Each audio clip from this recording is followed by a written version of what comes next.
पहलगाम वो शांत इलाका जहां पर्यटक कुदरत के रंगों में रंगने जाते हैं, वहां आज मातम पसरा है। 28 बेगुनाह लोग मारे गए और कातिल कौन है, अब इनके चेहरे आपके सामने हैं।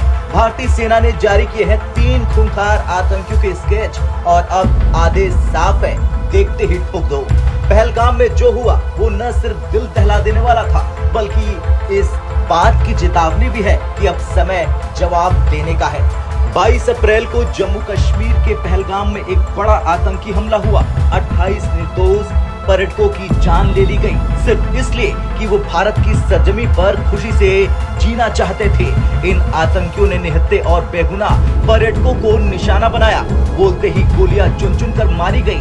ये हमला किसी आम फायरिंग का हिस्सा नहीं था, ये सोची समझी साजिश थी। सुरक्षा एजेंसियों ने अब 3 आतंकियों के स्केच जारी किए हैं और इन आतंकियों के नाम भी जरा ध्यान से सुनिए। पहले का नाम है आसिफ फौजी, दूसरे का नाम है सुलेमान शाह और तीसरे का नाम है अब्बू। ये तीनों आतंकी उस हमले में शामिल थे जिसमें मासूम लोगों की जान गई। इनके चेहरे अब पूरी दुनिया के सामने हैं। खुफिया एजेंसियों की रिपोर्ट के मुताबिक ये आतंकी हमले के बाद पहलगाम के जंगलों में छिपे हुए हैं। खास तौर पर बैसन की पहाड़ी इलाकों में इन्हें छिपा हुआ माना जा रहा। सीआरपीएफ, सेना और जम्मू कश्मीर पुलिस तीनों मिलकर सर्च ऑपरेशन चला रहे हैं। जंगल में जगह जगह कॉम्बिंग हो रही, हर झाड़ी हर चट्टान की तलाशी ली जा रही। ड्रोन, थर्मल इमेजिंग और सैटेलाइट मॉनिटरिंग से आतंकियों का पीछा किया जा रहा। इस हमले की जिम्मेदारी ली है द रेजिस्टेंट फ्रंट यानी कि टीआरएफ ने। टीआरएफ असल में पाकिस्तान स्थित आतंकी संगठन लश्कर-ए-तैयबा का ही एक नया रूप है। साल 2019 में जब भारत ने अनुच्छेद 370 को हटाया, तब पाकिस्तान ने इस कदम का बदला लेने के लिए टीआरएफ को लॉन्च कर दिया।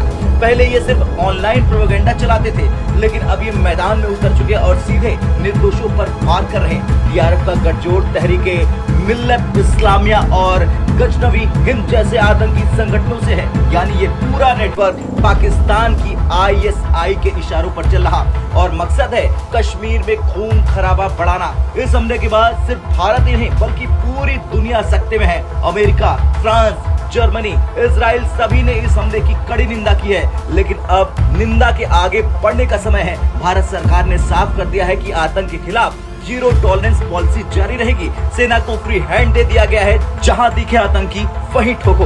देश भर में इस हमले को लेकर आक्रोश है। लोग सोशल मीडिया पर पूछ रहे हैं, आखिर कब तक हमले होंगे, कब तक मासूम मारे जाएंगे। सेना ने जवाब दिया, अब की बार सिर्फ बदला नहीं सबक मिलेगा। जवानों की तैनाती बढ़ाई जा रही, इंटेलिजेंस नेटवर्क को तेज किया गया और आतंकियों को जिंदा पकड़ने के बजाय खत्म करने का ऐलान हो गया।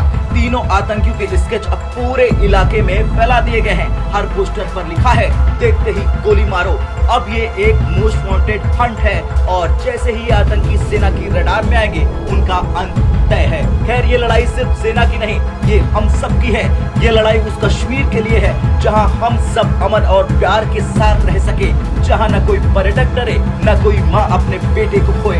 भारत एक शांति प्रदेश है, लेकिन जब जब हमारे सब्र का इम्तिहान लिया गया, हमने दुश्मन को जवाब भी दिया और इतिहास गवाह है, वो जवाब हमेशा आखिरी साबित हुआ है।